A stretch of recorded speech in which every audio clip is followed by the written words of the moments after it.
Bismillahirrahmanirrahim. Au nom de Dieu, le tout clément, le tout miséricordieux. Dans la première question, le fait qu'il ait ressuscité les morts est-il une preuve que Jésus, paix et bénédiction de Dieu soit sur lui, serait le Fils de Dieu? C'est une des preuves que nous présentent les chrétiens. Mais cela ne saurait être une preuve, car la Bible elle-même nous cite le cas d'Ézéchiel, dans le livre d'Ézéchiel, au chapitre 37, qui aurait ressuscité des milliers de morts.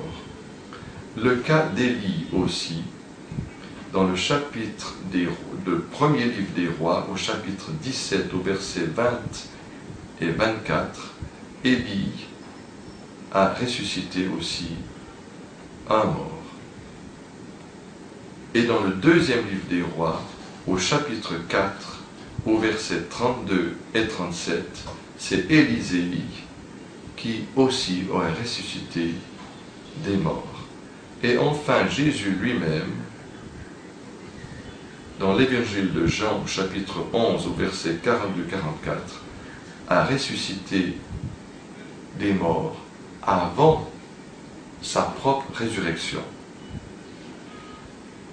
Et nous pouvons aussi noter ici une deuxième erreur de Paul et de Jean, ou en tout cas des écrits qu'on attribue à Paul, qui, selon les écrits, étaient remplis du Saint-Esprit et ne pouvaient pas donc se tromper, puisque Jésus aurait dit « L'Esprit de Dieu est en vous et vous n'aurez pas de souci à vous exprimer, car c'est l'Esprit de mon Père qui vous inspirera dans toutes vos paroles. » Et de Jean aussi. Car nous lisons dans l'Acte des Apôtres, au chapitre 26 et au verset 23, et dans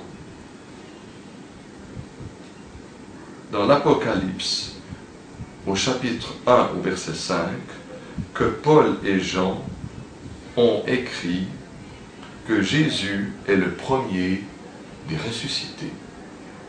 Et cela est une erreur grossière, puisque des milliers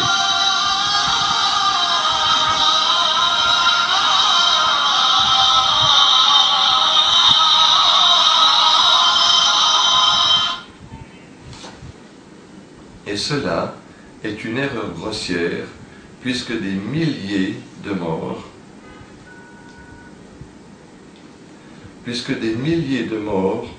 ont été ressuscités avant la venue de Jésus. Épître aux Hébreux, verset 35. Mais il faut aussi savoir que cette résurrection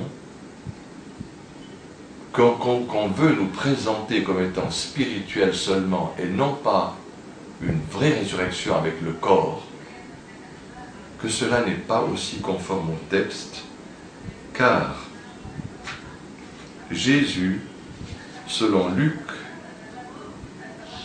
au chapitre 24, au verset 34 et 43, aurait dit aux apôtres, « Voyez mes mains et mes pieds, c'est bien moi, touchez-moi, et voyez, un esprit n'a ni chair ni os, comme vous voyez que j'en ai. » Et il leur dit, « Avez-vous quelque chose à manger ?» Ils lui présentèrent un morceau de poisson grillé. Il le prit et le mangea devant eux.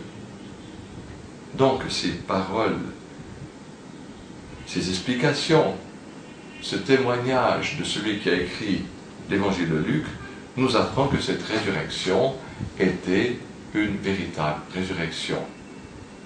Mais comme vous le savez, dans le Coran, Dieu nous a dit que Jésus n'a pas été crucifié et que c'est un autre qui avait pris ses traits à sa place, qui a été crucifié, et beaucoup de savants disent que ce serait été Judas qui aurait livré Jésus, que Dieu aurait puni en le faisant tomber dans le filet qu'il avait tendu au Messie, comme les psaumes le témoignent, où Dieu dit que celui qui conspirera contre le Messie, Dieu lui fera tomber dans son propre filet.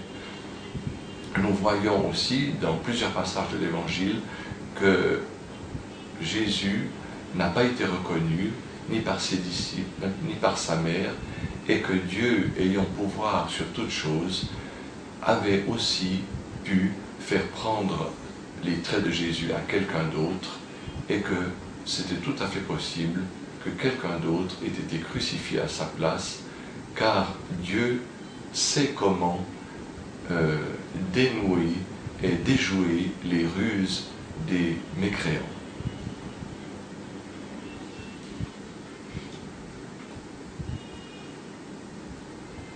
Les chrétiens disent aussi que Jésus serait le Fils de Dieu, car il n'aurait pas fait de péché. Or, nous croyons, nous musulmans, que non seulement Jésus, mais tous les prophètes n'ont pas commis des péchés. Ils ont commis certes de petites erreurs, mais qui étaient des erreurs par rapport à leur rang de prophète, comme je l'ai expliqué dans les vidéos qui portent le titre de l'immunité des prophètes de Dieu. Donc Jésus n'avait pas fait de péché, bien sûr, comme les autres prophètes, mais nous pouvons aussi interpréter les paroles qui nous sont rapportées par les évangiles et même ce qui suit les évangiles, dans lequel le but du baptême était seulement la rémission des péchés. Or, nous voyons dans l'évangile de Marc, au chapitre 1 et au verset 9, et dans l'évangile de Matthieu, au chapitre 3 et au verset 16, que Jésus s'est fait baptiser par Jean le Baptiste. Donc si je voudrais interpréter ces paroles d'une manière littérale, je devrais comprendre que Jésus avait des péchés à se faire pardonner, puisque le seul but du baptême, c'est de pardonner les péchés. En effet, nous lisons dans l'évangile de Marc, au chapitre 1, au verset 4, et dans l'évangile de Matthieu, au chapitre 3 et au verset 6, et dans l'Acte des Apôtres, au chapitre 13, au verset 24 et 25, que le but du baptême n'est que de pardonner les péchés. Seulement nous pourrions conclure que si ce rite avait été institué par Jésus, Jésus ayant subi le baptême voudrait plutôt montrer qu'il a montré l'exemple.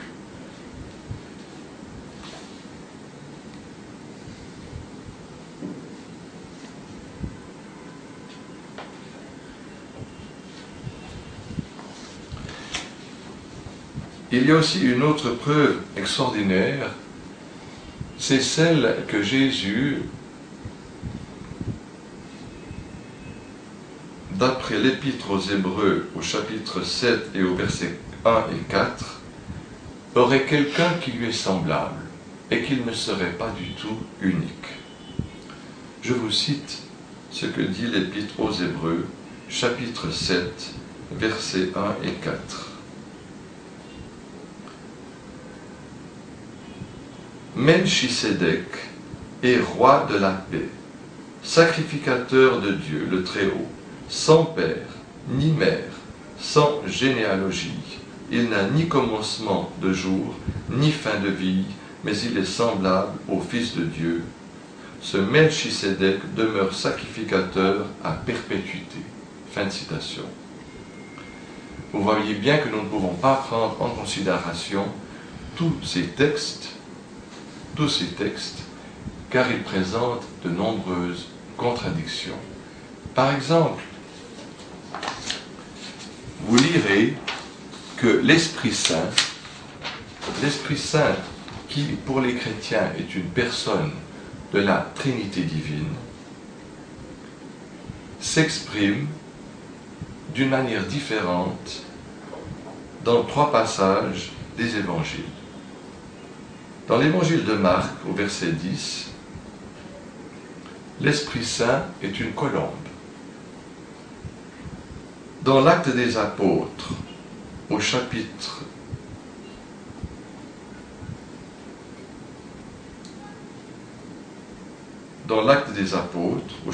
2 et au verset 3 et 4, le Saint-Esprit se présente sous des langues de feu, sous forme de langues de feu. Et dans l'évangile de Jean, au chapitre 20 et au verset 22, Jésus souffle sur ses disciples et ceux-ci reçoivent le Saint-Esprit. Donc nous voyons aussi que ces images que l'on donne à Dieu, une fois le Saint-Esprit est une colombe, une autre fois c'est un homme, une autre fois ce sont des langues de feu, que tout cela ne correspond pas du tout à la vérité.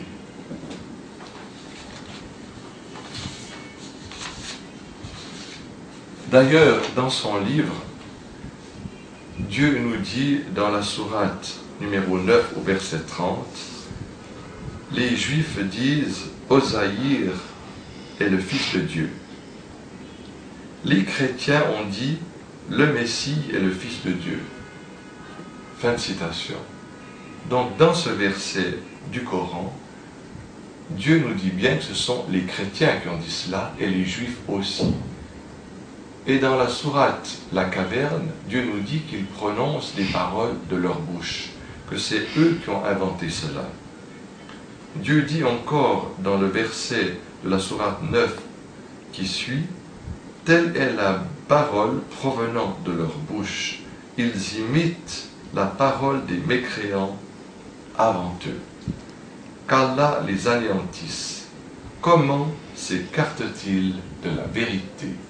Fin de citation. Donc dans ces versets, Dieu nous dit que c'est une parole de mécréance que de dire qu'il s'est attribué un fils. Et cela, c'est aussi s'écarter de la vérité. Donc comment pouvons-nous accepter que Jésus, paix et bénédiction de Dieu soit sur lui, aurait dit des paroles de mécréance? Mais la vérité est tout à fait autre, car aussi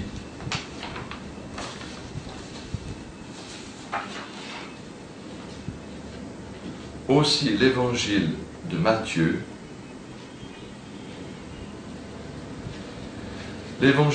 Matthieu, au chapitre 12 et au verset 18 nous rapporte que Dieu lui-même s'adresse à son prophète Ésaïe en annonçant la venue du Messie, et Dieu dit à Ésaïe, Jésus, voici mon serviteur que j'ai élu. Donc là c'est Dieu qui parle, et il révèle à Ésaïe, voici mon serviteur que j'ai élu, comme Allah l'a dit dans le Coran, dans la sourate 43 au verset 59, Jésus n'était qu'un serviteur que nous avions comblé de bienfaits et que nous avions désigné en exemple aux enfants d'Israël. Fin de citation.